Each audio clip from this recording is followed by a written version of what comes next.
ಇನ್ನು ರೇಣುಕಾಸ್ವಾಮಿ ಕೊಲೆ ಕೇಸ್ಗೆ ಸಂಬಂಧಪಟ್ಟ ಹಾಗೆ ಹೈಕೋರ್ಟ್ನಲ್ಲಿ ಇವತ್ತು ದರ್ಶನ್ ಬೇಲ್ ಅರ್ಜಿಯ ವಿಚಾರಣೆ ಇದೆ.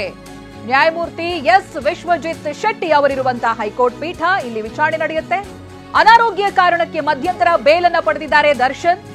ಆದ್ರೆ ಈವರೆಗೂ ಕೂಡ ಸರ್ಜರಿಯನ್ನ ಮಾಡಿಸ್ಲಿಲ್ವಲ್ಲ, ಈ ಬಗ್ಗೆ ಉತ್ತರವನ್ನ ಕೊಡಬೇಕಿದೆ. ಸೂಕ್ತ ವಿವರಣೆಯನ್ನ ನೀಡದಿದ್ರೆ ಮಧ್ಯಂತರ ಬೇಲನ್ನ ವಾಪಸ್ ಪಡೆಯೋದಕ್ಕೂ ಕೂಡ ಇಲ್ಲಿ ಅವಕಾಶ ಇದೆ. ವರದಿ ಪರಿಶೀಲಿಸಿ ವಾದವನ್ನ ಮಂಡಿಸೋದಕ್ಕೆ ಎಸ್ಪಿಪಿ ಸಿದ್ಧತೆಯನ್ನ ನಡೆಸಿದ್ದಾರೆ. ಹೈಕೋರ್ಟ್ ಸೂಚನೆಯ ವರದಿ ಬಗ್ಗೆ ವಿವರಣೆ ಬಳಿಕವೇ ಅರ್ಹತೆ ಆಧಾರದಲ್ಲಿ ವಿಚಾರಣೆ ನಡೆಯುತ್ತೆ. ಇಲ್ಲಿ ದರ್ಶನ್ಗೆ ಸಿಕ್ಕಿರೋದು ಅನುಕಂಪದ ಆಧಾರದಲ್ಲಿ ಮಧ್ಯಂತರ ಜಾಮೀನನ್ನ ಕೊಟ್ಟಿರ್ತಾರೆ. ಸರ್ಜರಿ ಆಗ್ಲೇಬೇಕು ಅಂತ ಅನಿವಾರ್ಯ ಇದೆ ಅವರ ಆರೋಗ್ಯದ ಸ್ಥಿತಿಯನ್ನ ನೋಡಿದಾಗ ಅನ್ನೋದಾಗಿ ಸಿವಿ ನಾಗೇಶ್ ಅವರು ಜೊತೆಗೆ ಸಂಬಂಧಪಟ್ಟಂತ ವೈದ್ಯರು ಅದರ ವರದಿಯನ್ನ ಕೂಡ ಕೊಟ್ಟಿದ್ರು, ದಾಖಲೆಗಳನ್ನ ಕೂಡ ಸಲ್ಲಿಸಿದ್ರು. ಇದರ ಆಧಾರದ ಮೇಲೆ ಮಧ್ಯಂತರ ಜಾಮೀನಿನಲ್ಲಿರುವಂತಹ ದರ್ಶನ್ ಈವರೆಗೂ ಕೂಡ ನಾನ್ ಸರ್ಜಿಕಲ್ ಟ್ರೀಟ್ಮೆಂಟ್ ನಲ್ಲೇ ಇದ್ದಾರೆ, ಸರ್ಜರಿಗೆ ಒಳಗಾಗಿಲ್ಲ. ಇದ್ರ ಬಗ್ಗೆ ಸ್ಪಷ್ಟನೆ ಕೊಡಬೇಕಾಗಿದೆ. ದರ್ಶನ್ ಪಾತ್ರ ಸಾಬೀತುಪಡಿಸುವ ಮತ್ತಷ್ಟು ಸಾಕ್ಷ್ಯವನ್ನ ಸಲ್ಲಿಸಲಾಗಿದೆ. ಮತ್ತೊಂದು ಕಡೆಯಲ್ಲಿ ವಿಚಾರಣಾ ನ್ಯಾಯಾಲಯಕ್ಕೆ ಹೆಚ್ಚುವರಿ ಚಾರ್ಜ್ ಶೀಟ್ ಅನ್ನ ಸಲ್ಲಿಸಲಾಗಿದೆ. ಆರೋಪಿಗಳೊಂದಿಗೆ ದರ್ಶನ್ ತೆಗೆಸಿಕೊಂಡಿದ್ದಂತಹ ಫೋಟೋ ವಶಕ್ಕೆ ಪಡಿಸಿಕೊಳ್ಳಲಾಗಿದೆ.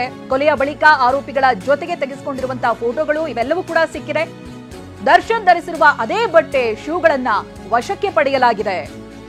ಈ ಬಟ್ಟೆ ಶೂಗಳಲ್ಲಿ ರಕ್ತದ ಕಲೆಗಳ ಡಿಎನ್ಎ ಕೂಡ ಪತ್ತೆಯಾಗಿದೆ.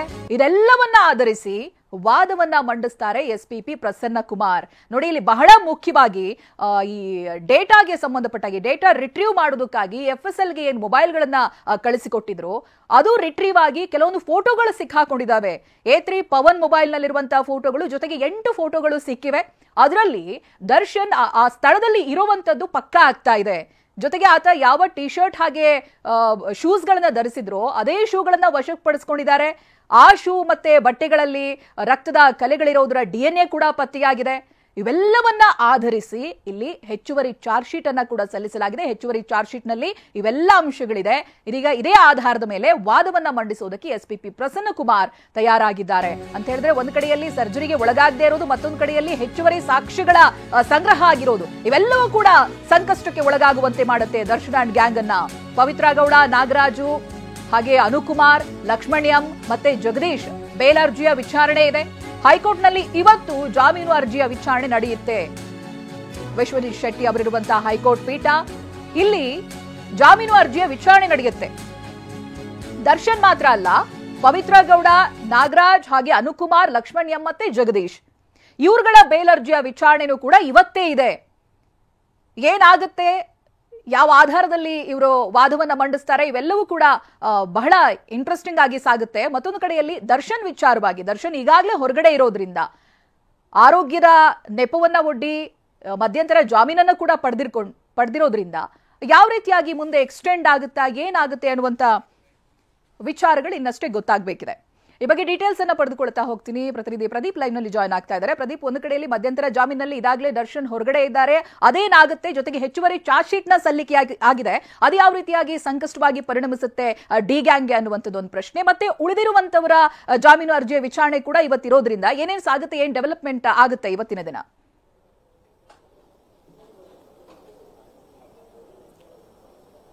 ಚೈತ್ರ, ಈಗ ಆಲ್ರೆಡಿ ದರ್ಶನ್ ಅವರು ರೇಣುಕಾಸ್ವಾಮಿ ಹತ್ಯೆ ಪ್ರಕರಣದಲ್ಲಿ ಅನಾರೋಗ್ಯದ ನೆಪವೊಡ್ಡಿ ಮಧ್ಯಂತರ ಜಾಮೀನನ್ನು ಪಡ್ಕೊಂಡಿದ್ದಾರೆ.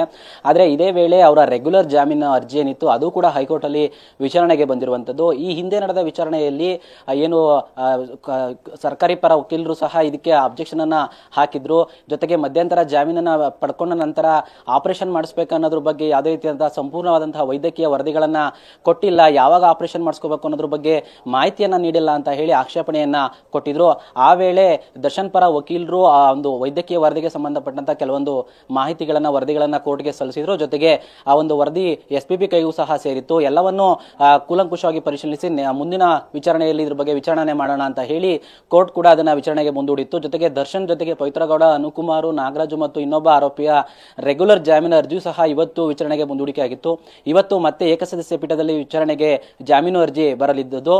ಸದ್ಯ ದರ್ಶನ್ಗೆ ಮಧ್ಯಂತರ ಜಾಮೀನು ಇರೋದ್ರಿಂದ, ಜೊತೆಗೆ ಅವರಿಗೆ ಅನಾರೋಗ್ಯ ಕಾರಣ ಪ್ರಕರಣ ನೆಪವನ್ನು ಒಡ್ಡಿ ಈಗ ಅವರು ಆಸ್ಪತ್ರೆಗೆ ದಾಖಲಾಗಿರೋದ್ರಿಂದ ಈ ರೆಗ್ಯುಲರ್ ಅರ್ಜಿಯನ್ನ ಸಾಮಾನ್ಯವಾಗಿ ಅವರ ಪರ ವಕೀಲರು ಈ ರೆಗ್ಯುಲರ್ ಅರ್ಜಿಯನ್ನ ಪಾಸ್ ಮಾಡಬೇಕು, ಜರ್ಸನ್ಗೆ ಜಾಮೀನನ್ನ ನೀಡಬೇಕು ಅಂತ ಹೇಳಿ ಕೆಲವೊಂದು ಅಂಶಗಳನ್ನ ಉಲ್ಲೇಖಿಸಿ ವಾದ ಮಾಡುವ ಸಾಧ್ಯತೆ ಇದೆ.